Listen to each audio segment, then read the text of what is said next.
ఒకటవ సమూయేలు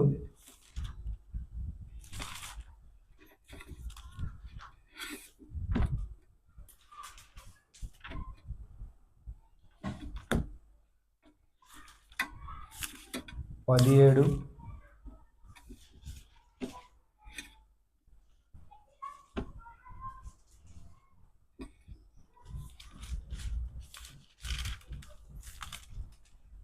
20 వచనం.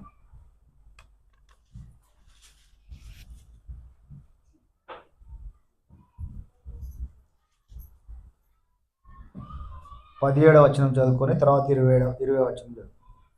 17వ అధ్యాయము 17వ వచనం. 17 ఫస్ట్ సమూయేలు. యెషయి తన కుమారుడైన దావీదును పిలిచి, నీ సహోదరుల కొరకు వేయించిన ఈ గోధుమలలో కొన్ని తూమెడును ఈ 10 రొట్టెలను తీసుకొని దమ్ములో నన్ను నీ సహోదరుల దగ్గరకు త్వరగా పొమ్ము. అక్కడ వరకు. ఇక్కడ యెషయి ఎవరు? దావీదు యొక్క తండ్రి. యెషయికి ఎంతమంది కుమారులు?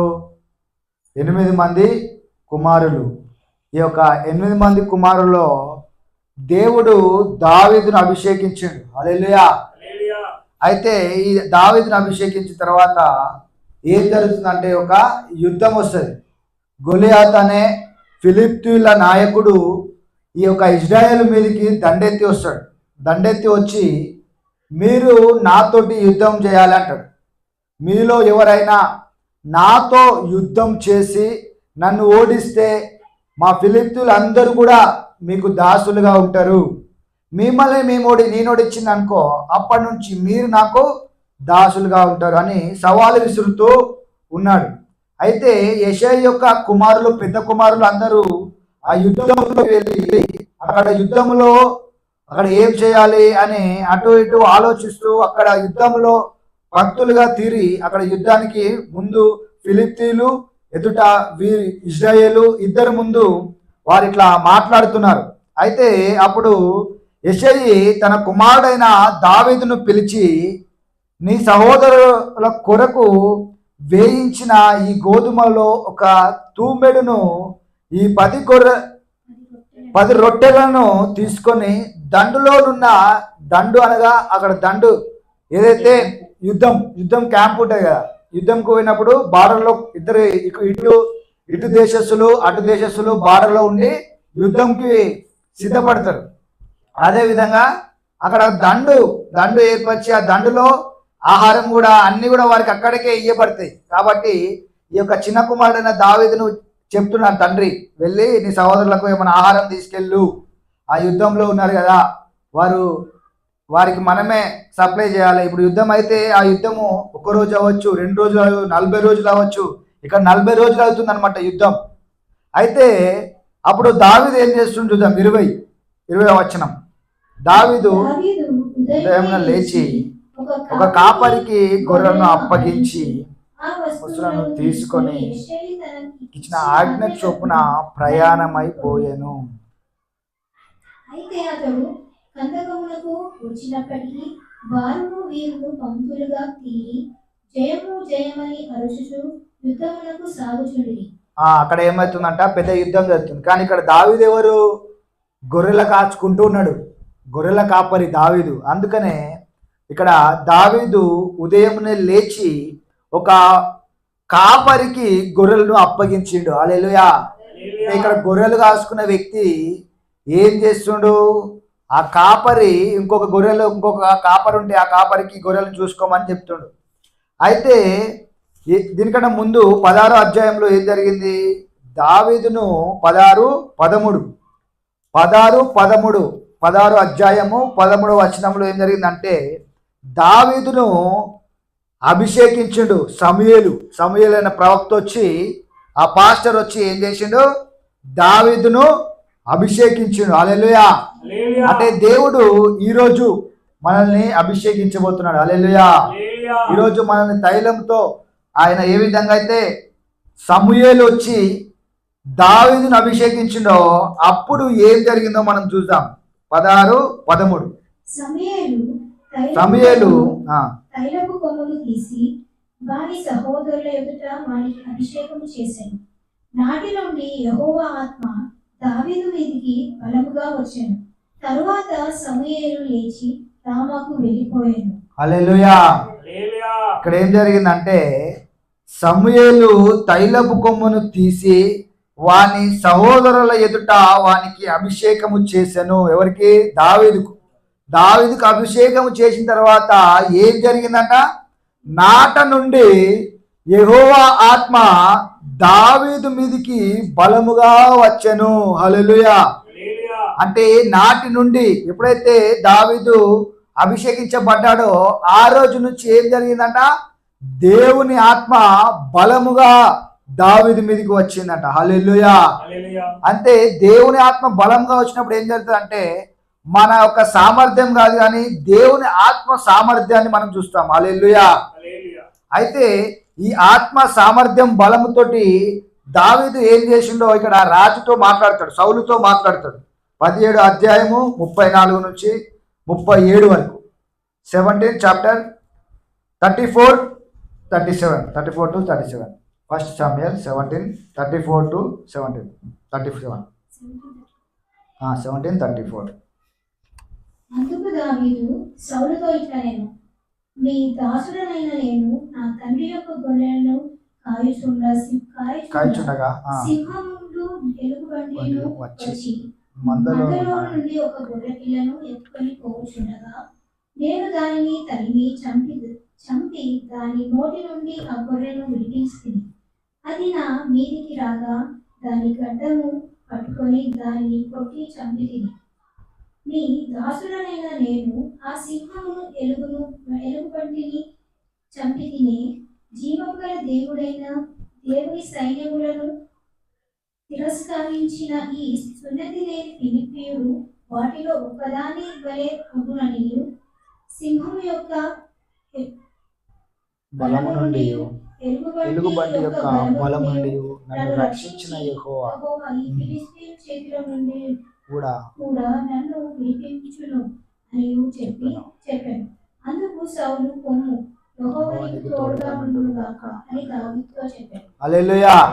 అంటే ఇక్కడ ఏం చెప్తుండు? దేవుని ఆత్మ ద్వారా నన్ను అభిషేకించిన తర్వాత ఏం జరిగిందంటే సౌలు రాజు ఏం జరిగిందంటే మీ దాసుడనైన నేను నా తండ్రి యొక్క గొర్రెలను కాయచుండగా సింహం వచ్చిందంట. గొర్రెలు కాసుకుంటుండు. కానీ ఎవరు? సమూయేలు వచ్చి దావీదును అభిషేకించిండు. హల్లెలూయా. అభిషేకించిన తర్వాత ఒక సింహం అనేది ఎంత బలంగా ఉంటుంది? మనకన్నా 10 రెట్లు బలంగా ఉంటుంది. సింహంతో యుద్ధం చేస్తే గెలుస్తారు ఎవరైనా? ఎవరు గెలవరు. కానీ ఇక్కడ దేవుని ఆత్మ దావీదు మీదకి బలంగా వచ్చిందంట. హల్లెలూయా. దేవుని ఆత్మ ఉంటే ఏది కూడా మన ముందు నిలబడలేదు. ఎప్పుడైతే దావీదు అభిషేకించబడ్డాడో అప్పుడు ఏం జరిగింది? దేవుని ఆత్మ బలముగా దావీదు మీదకి వచ్చింది. హల్లెలూయా. కాబట్టి ఆయన సింహమును కూడా జయించిండు, దాన్ని పట్టుకొని చంపేసిండు. మళ్ళా ఎలుగుబంటిని కూడా అది వచ్చినప్పుడు దాని నుండి ఆ గొర్రెలను విడిపించగల శక్తి సామర్థ్యము దేవుని ఆత్మ ద్వారా ఆయనకు వచ్చింది. హల్లెలూయా. ఈరోజు మనల్ని దేవుడు అభిషేకిస్తున్నాడు కాబట్టి ఈ అభిషేకం ద్వారా మనము కూడా సింహం లాంటి పరిస్థితులు కావచ్చు. సింహం అంటే ఆ యొక్క రాజ్యం మొత్తం, అడవికి మొత్తం రాజు, అంటే అంతకు బలమైన రాజు. దేవుడు అంత బలమైన వాడిని కూడా ఓడించేలాగా దావీదును అభిషేకించి ఆయన ఆత్మను దావీదుకి ఇచ్చిండు. హల్లెలూయా. కాబట్టి మనం కూడా దేవుడు ఈరోజు మనం అభిషేకిస్తుండగా ఆయన ఆత్మ ఆయన బలము చేత మనం సింహం లాంటి పరిస్థితులు ఉండొచ్చు. ఇలాంటి కష్టమైన పరిస్థితులు అయినప్పటికీ దేవుని ఆత్మ వాటిని జయిస్తుంది. హల్లెలూయా. ఏ విధంగా అయితే దావీదు అభిషేకించబడ్డ తర్వాత ఆ సమస్యను జయించిండు, ఆ ఒక ఎలుగుబంటిని జయించిండు, సింహంను జయించిండు, తర్వాత గొలియాతును కూడా జయించిండు. హల్లెలూయా. అంటే అవన్నీ సాధ్యమవుతుందా? ఒక మానవుడికి సాధ్యమవుతుందా? సింహమును చంపడము, ఎలుగుబంటిని చంపడము, అంత పెద్ద గొలియాతును చంపడం అనేది అసాధ్యమే. కానీ ఎప్పుడైతే దేవుని ఆత్మ దావీదు మీదకి వచ్చిందో అసాధ్యమైన కార్యములు ఆయనకు సామర్థ్యం లేదు కానీ దేవుని ఆత్మ ద్వారా ఆయన కార్యం చేశాడు. హల్లెలూయా. అందుచేతనే దేవుడు ఏమంటాడు, శక్తి చేత కాదు, బలము చేత కాదు, నా ఆత్మ ద్వారానే దీనిని చేసేదను. హల్లెలూయా. అంటే ఈ కార్యాలు ఎలా జరుగుతాయి, మన పరిస్థితులు ఎలా మారుతాయి? ఈ పరిస్థితి ఎక్కడ మారలేదే, ఎవరు సింహమును జయించిన వారు ఎవరు లేరే. కానీ దేవుని ఆత్మ ద్వారా ఇలాంటి గొప్ప కార్యాలు మన జీవితంలో జరుగుతాయి. హల్లెలూయా. మన జీవితంలో ఎవరు ఇంతగా గొప్పగా ఆశీర్వదించబడలేదే. మన బంధువులు కానీ స్నేహితులు కానీ ఎవరు కూడా ఇంత గొప్పగా ఆశీర్వదించబడలేదు. మనం ఎంతగా ఆశీర్వదించబడతామా అని మనకి ఈ రోగం వచ్చిన అనేకులు చనిపోయారేమో, కానీ నేను జయిస్తానా అనుకుంటారు. కానీ దేవుని ఆత్మ ద్వారా ఎప్పుడైతే అభిషేకించబడతామో మనము అసాధ్యమైన కార్యములు, గొలియాతును కూడా జయించే సామర్థ్యం మనకి ఇస్తాడు దేవుడు. హల్లెలూయా. అంటే అభిషేకము ఏం చేస్తాడంట, మనకు లేని సామర్థ్యాన్ని, మనం జయించలేనిని, మనం ఎప్పుడూ చూడని సామర్థ్యాన్ని మనకి ఇస్తాడు. హల్లెలూయా. కీర్తనలు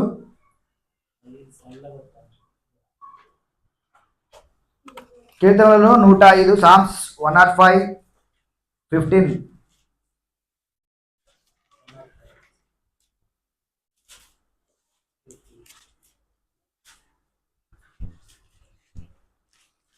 కీర్తనలు 105:15. సామ్స్ 105:15. 105:15.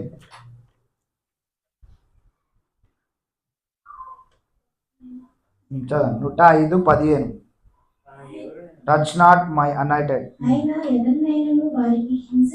14 వచనం. నేను అభిషేకించిన వారిని ముట్టకూడదనియు, నా ప్రవక్తలకు కీడు చేయకూడదనియు ఆయన ఆజ్ఞయించి, ఆయన ఎవరినైనాను వారికి హింస చేయనీయలేదు. ఆయన వారి కొరకు రాజులను తప్పించాడు. ఇక్కడ ఏం రాయబడింది అంటే 105:14, ఇంగ్లీష్లో 15, తెలుగులో 14. నేను అభిషేకించిన వారిని, ఎవరిని అభిషేకించిండు? దావీదును అభిషేకించిన దేవుడు. అయితే ఆ సింహం వచ్చి ముట్టొచ్చా? ఆ ఎలుగుబండి వచ్చి ముచ్చొచ్చా? ఆ గొలియాతు వచ్చి, గొలియాతు తెలియదు, అరే నా అభిషేకించబడిన వ్యక్తి అని ఆయన తెలియదు. కాబట్టి ఆయన ఏమంటాడు, నేను చంపేస్తా అంటాడు. ఈయనకు తెలుసు నా దేవుడు అభిషేకించిన నన్ను. అందుకని ఇక్కడ రాయబడింది, నేను అభిషేకించిన వారిని ముట్టకూడదనియు, నా ప్రవక్తలకు కీడు చేయకూడదనియు ఆయన ఆజ్ఞ ఇచ్చాను. హల్లెలూయా. అంటే మనల్ని అభిషేకించిన దేవుడు ఒక మాట ఇచ్చిందంట, అభిషేకించిన వారిని ఏ రోగం కానీ, ఏ బలహీనత కానీ, ఏ అంధకార శక్తులు కానీ, ఏ చీకటి శక్తులు కానీ ముట్టడానికి వీల్లేదు. హల్లెలూయా. నేను అభిషేకించిన వారిని ముట్టకూడదనియు. హల్లెలూయా. అంటే దేవుడు మనల్ని అభిషేకిస్తుండు. ఈరోజు మరలా దేవుడు ఆయన గొప్ప వాగ్దానముల ద్వారా, తైలము ద్వారా ఏ విధంగా అయితే దావీదును అభిషేకించుడో అదే విధంగా దేవుడు ఈరోజు మనల్ని అభిషేకిస్తుడు. అందుకనే దావీదుకు తెలుసు, నన్ను అభిషేకించిన దేవుడు ఈ యొక్క గొలియాతు నుంచి నన్ను విడిపిస్తాడు, జయింపజేస్తాడు అని. ఆ గొలియాతును కూడా జయించే సామర్థ్యాన్ని దేవుడు ఈ యొక్క దావీదుకి ఇచ్చిండు. హల్లెలూయా. ఇదే వచనము మరలా 1వ దినవృత్తాంతములు 16:22. 1వ దినవృత్తాంతములు, ఫస్ట్ క్రోనికల్స్ 16, కింగ్స్ తర్వాత 16:22. 16:22 ఫస్ట్ క్రోనికల్స్, కింగ్స్ తర్వాత ఉంటాయి. మొదటి దినవృత్తాంతములు 16:22. 21 ఇంగ్లీష్లో 22. నేను అభిషేకించిన వారిని ముట్టవలదనియు, నా ప్రవక్తలకు కీడు చేయవద్దని సెలవిచ్చినట్ట. హల్లెలూయా. హల్లెలూయా. ఇక్కడ ఏం చెప్పిండు? మరలా మాట అదే చెప్తుండు దేవుడు, రెండోసారి చెప్తుండు ఇక్కడ, నేను అభిషేకించిన వారిని ఎవరు ముట్టడానికి వీలేదు.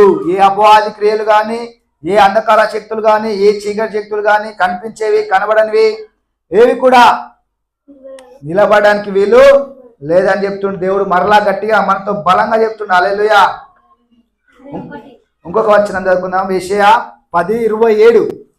దేవుడు ఈరోజు మనల్ని అభిషేకించి ప్రతి కాడులను ప్రతి సమస్య నుండి ఆయన ఆత్మ ద్వారా దావీదును అభిషేకించినప్పుడు ఆయన ఆత్మ ఏ విధంగా అయితే బలముగా దావీదు మీదకి వచ్చిందో అదే విధంగా దేవుడు ఈరోజు మనల్ని అభిషేకించి ఆయన ఆత్మ ద్వారా బలమైన కార్యములు మన జీవితంలో చేయబోతున్నాడు. హల్లెలూయా. యెషయా 10:27.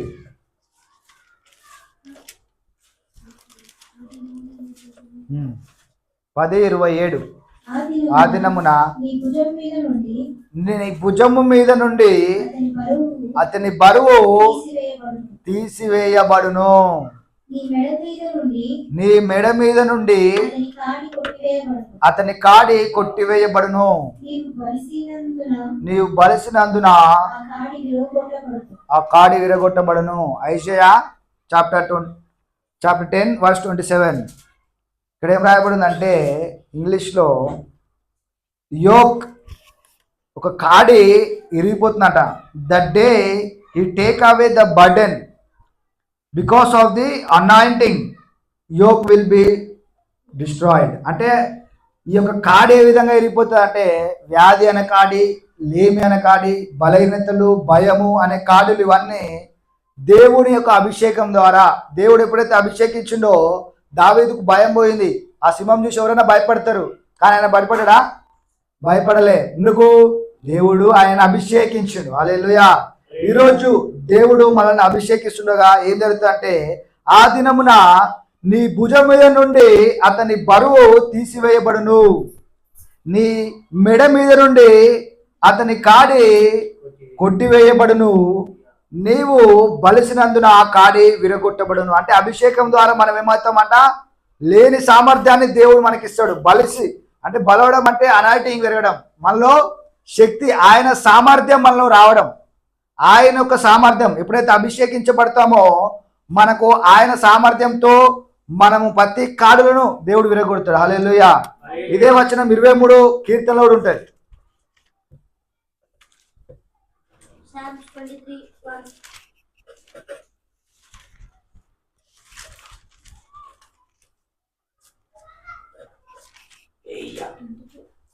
నూనెతో 5వ వచనం.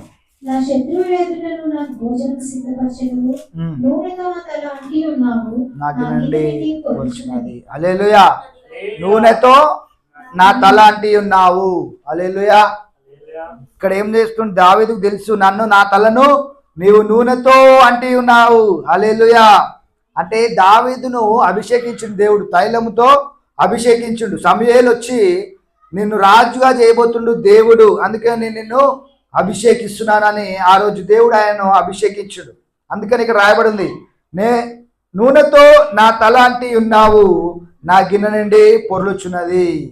అంటే దేవుడు దావీదును నూనెతో అభిషేకించుడు. ఈరోజు కూడా దేవుడు మనల్ని అభిషేకించబోతున్నాడు. మరొకసారి ఆ వచనం చదువుకొని అనాయింటింగ్ దేవుని అభిషేక తైలంలోకి వెళ్దాం. 1 సమూయేలు 16:13.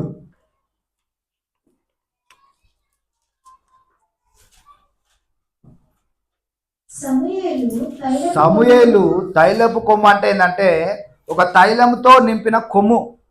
యేసయ్య దేవుడు ఏం చెప్పిండు? నువ్వు ఒక కొమ్ము తీసుకో అన్నాడు. 16:13. 1 సమూయేలు 16:13. హార్న్ అంటే కొమ్ము. ఇప్పుడు పాతకాలంలో ఇప్పుడు కొమ్ములు ఉంటాయి కదా, ఎడ్ల కొమ్ములు, దాంట్లో నూనె నింపుతాడు, దాంట్లో నూనె నింపిండు. అందుకని తైలపు కొమ్ము తీసుకో అన్నాడు.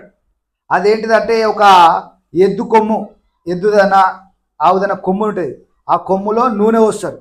నూనె పోసిండు, దాంట్లో పోసి నీవు దావీదు ఇంటికి వెళ్ళి అన్నాడు. దావీదు ఇంటికి వెళ్ళి యెషయ్య కుమారుడైన దావీదు దగ్గరికి వెళ్ళాడు. వెళ్ళిన తర్వాత అందరు వచ్చిర్రు, పెద్ద కుమారుడు, చిన్న కుమారుడు, 7వ కుమారులు అందరు వచ్చిర్రు. కానీ దేవుడు ఏమంటుండు? 8వ కుమారుడైన దావీదును నేను అభిషేకిస్తున్నాను, కాబట్టి దావీదు మీద ఈ తైలపు కొమ్ముతో నూనెతో ఆయనను అభిషేకించు అంటుండు. సమూయేలు తైలపు కొమ్మును తీసి వాని సహోదరుల ఎదుట వానిని అభిషేకము చేసెను. హల్లెలూయా. 16:13. అందుకని ఇక్కడ 23:5 ఏముంది? నూనెతో నా తలంటి ఉన్నావు, నా గిన్నె నిండి పొర్లుచున్నది. హల్లెలూయా. అంటే దావీదు గుర్తు చేసుకుంటుండు, నన్ను దేవుడు అభిషేకించిండు. అది ఎప్పుడు మర్చిపోవద్దు మనం. దావీదు ఎప్పుడైతే అభిషేకించబడ్డాడో అప్పటి నుంచి ఆయన యొక్క పరిస్థితి మారిపోయింది. ఆయన చేసే సామర్థ్యము పెరిగింది.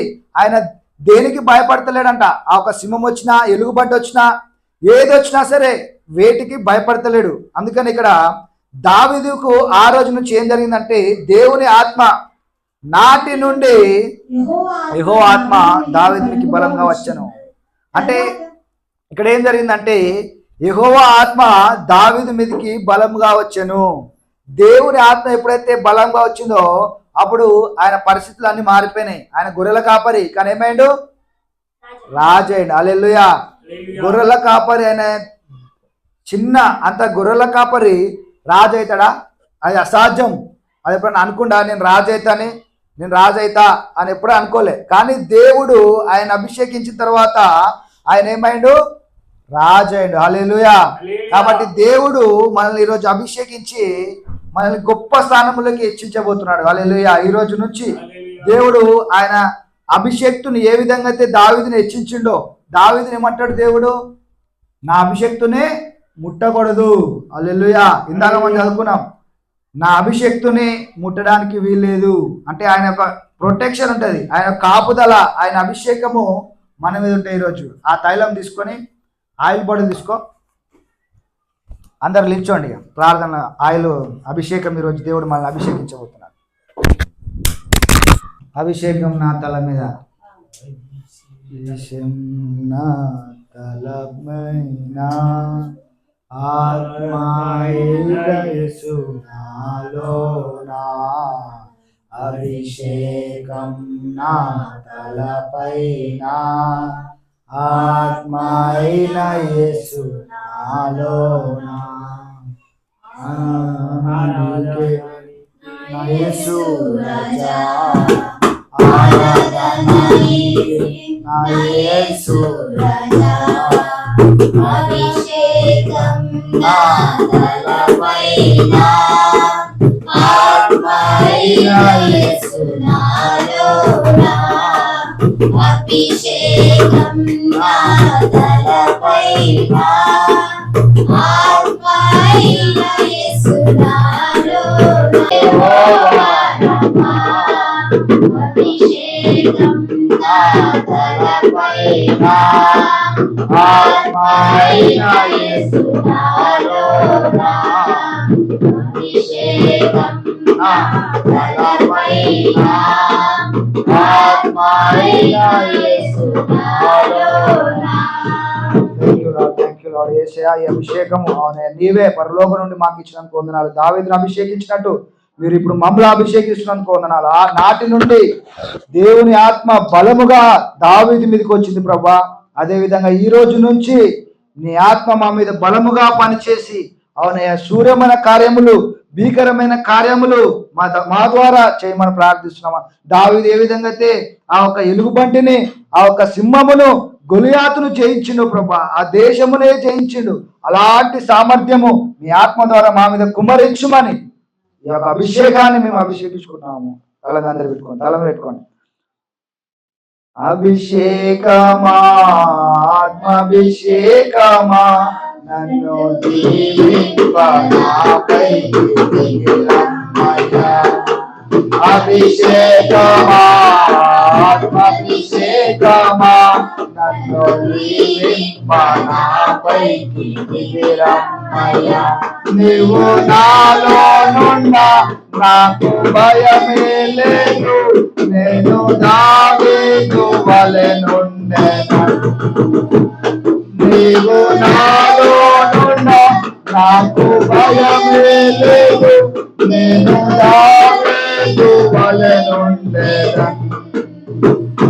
గొలియాతును పడగొట్టి జయమొందెను, గొలియాతును పడగొట్టి జయమొందెను. అభిషేకమా, అభిషేకమా, నన్ను దీవింప నాపైకి దిగిరమ్మయ్యా. అభిషేకమా అభిషేకమా నన్ను దీవింప నాపైకి దిగిరమ్మయ్యా. నీవు నాలో నేను ఎలిషావలే యోర్దానును విడగొట్టెదను. నీవు నాలోనున్న నేను ఎలిషావలే యోర్దానును విడగొట్టెదను. ఎన్నో ఘనమైన కార్యములు చేయగలను, ఎన్నో ఘనమైన కార్యములు చేయగలను. అభిషేకమా అభిషేకమా నన్ను దీవింప నాపైకి దిగిరమ్మయ్యా. అభిషేకమా అభిషేకమా నన్ను దీవింప నాపైకి దిగిరమ్మయ్యా. నీవు నాలో నేను సేవను వలె ఆత్మ జ్ఞానముతో మాట్లాడేదను. నీవు నాలో నేను సేవను వలె ఆత్మ జ్ఞానంతో మాట్లాడేదను. దేవదూతల రూపమును మారిపోదును, దేవదూతల రూపంలో మారిపోదును. అభిషేకమా అభిషేకమా నన్ను దీవింప నాపైకి దిగిరమ్మయ్యా. థ్యాంక్ యూ లార్డ్ యేసయ్యా. అవునయ్యా, ఈరోజు మీరు అభిషేకిస్తుండగా దావీదు ఏ విధంగా అయితే ఆ గొలియాతును జయించిండో ప్రభా, ఆ విధంగా మేము కూడా గొలియాతు లాంటి సమస్యలను మీ అభిషేకం ద్వారా జయిస్తాం ప్రభా. అవునయ్యా, అదే విధంగా నీవు నీ అభిషేకం మాలో ఉండగా ఆ యొక్క యోర్దాను ఏ విధంగా అయితే ఎలీషా 2 పాయలుగా చీల్చాడో ప్రభా, అలాంటి సామర్థ్యము ఈ రోజు మీరు మాకు ఇస్తున్నందుకు వందనాలు చెల్లిస్తున్నాం ప్రభా. అవునయ్యా, ఆ సింహములను ఏ విధంగా అయితే చీల్చాడో ప్రభా, అలాగనే మా పరిస్థితులను కూడా మా యొక్క సమస్యలను కూడా నీవు చీల్చి జయించే విధంగా నీ అభిషేకము నీ ఆత్మను ఈ రోజు మా మీద కుమ్మరిస్తున్నందుకు వందనాలు చెల్లిస్తున్నాం ప్రభా. అవునయ్యా, నీవు మాలో ఉండగా నీ జ్ఞానము ఏ విధంగా అయితే స్టెఫను జ్ఞానముతో నింపబడ్డాడో ప్రభా, స్టెఫను ఏ విధంగా అయితే ఆత్మ జ్ఞానముతో మాట్లాడాడో ప్రభా, అలాంటి ఆత్మ జ్ఞానమును మాకు దయచేయమని ప్రార్థిస్తున్నాం. నీ ఆత్మ ద్వారా నీ అభిషేకము ద్వారా మాకు దయచేయండి. దేవదూతల రూపంలోకి మారిపోయాడంట అవును ప్రభా, అలాంటి సామర్థ్యము మీరు మనుషుల దేవదూత స్వరూపంలోకి మారిపోయారు ఏంటి అని అనేకులు ఈ రోజు నుంచి మనల్ని అడిగే విధంగా గొప్ప మార్పును గొప్ప ఉజ్జీవమును మాలో నుంచి దయచేయమని ప్రార్థిస్తున్నాం. గొప్ప అభిషేకము తేడాన్ని చూపిస్తున్నాను ప్రభా.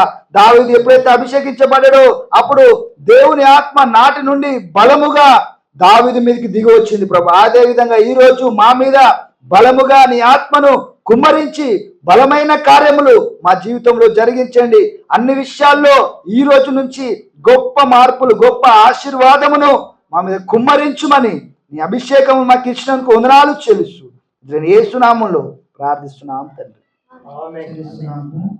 వారం రోజుల క్రితం 4 రోజులుగా ప్రీతి 4 రోజులుగా జ్వరంతో బాధపడుతుంది. అయితే మనం ప్రార్థనలోనే తీసుకొని ప్రార్థన చేసి ప్రార్థన చేసిన తర్వాత దేవుడు అద్భుత రీతిగా ప్రార్థన చేసిన తర్వాత హాస్పిటల్కి వెళ్ళిన తర్వాత వాళ్ళు ఏదో పెద్ద ఇంకా డెంగ్యూ అవుతుందేమో లేకపోతే మలేరియా ఇలాంటి పెద్ద పెద్ద మాటలు చెప్పిన డాక్టర్లు, కానీ దేవుడు స్వస్థపరిచే దేవుడు. ఎంత పెద్ద సమస్య అయినా ఎంత పెద్ద జ్వరమైనా డాక్టర్లకు అసాధ్యమే, కానీ అదే రోజు ప్రార్థన చేసిన తర్వాత మరుసటి రోజే దేవుడు స్వస్థపరిచిండు. దేవుడు చేసిన ఈ గొప్ప మేలును బట్టి దేవునికి వందనాలు చెల్లిస్తున్నాము. Thank you.